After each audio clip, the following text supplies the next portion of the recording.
Welcome back to my channel. तर तुम्ही विचार करत असाल की व्लॉग रिक्षामधून कसा सुरू झाला. आज आम्ही आलो आहे माझ्या गावी कोकणात शिमग्यासाठी. व्लॉग मी सुरू करू शकली नाही कारण खूप घाई गडबड होती आणि खूप हेक्टिक प्रवास झाला आमचा. पण मी तुम्हाला माझ्या गावी जाऊन सगळी शिमग्याची तयारी, पालखीची तयारी सगळं दाखवणार आहे. तर कंटिन्यू वॉचिंग.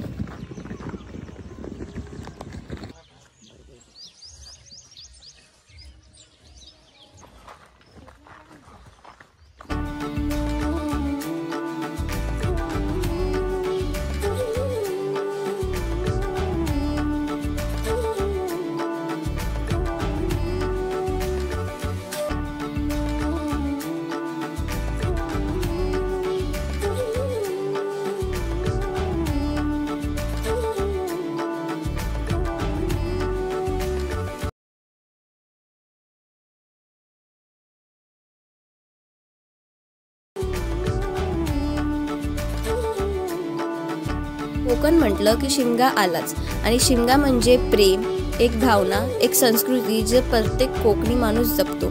सजावट, घराची साफसफाई सगळे एकजुटीने काम करतात, जेवण बनवतात, खेळीमेळीचं वातावरण असतं.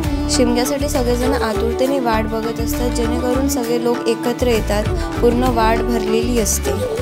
देव आपल्या घरी येण्याची सगळेजण आतुरतेने वाट बघत असतात. कोकण एक अशी जागा आहे जिथे देव आपल्या घरी येतो, म्हणून कोकणाला स्वर्ग म्हणतात.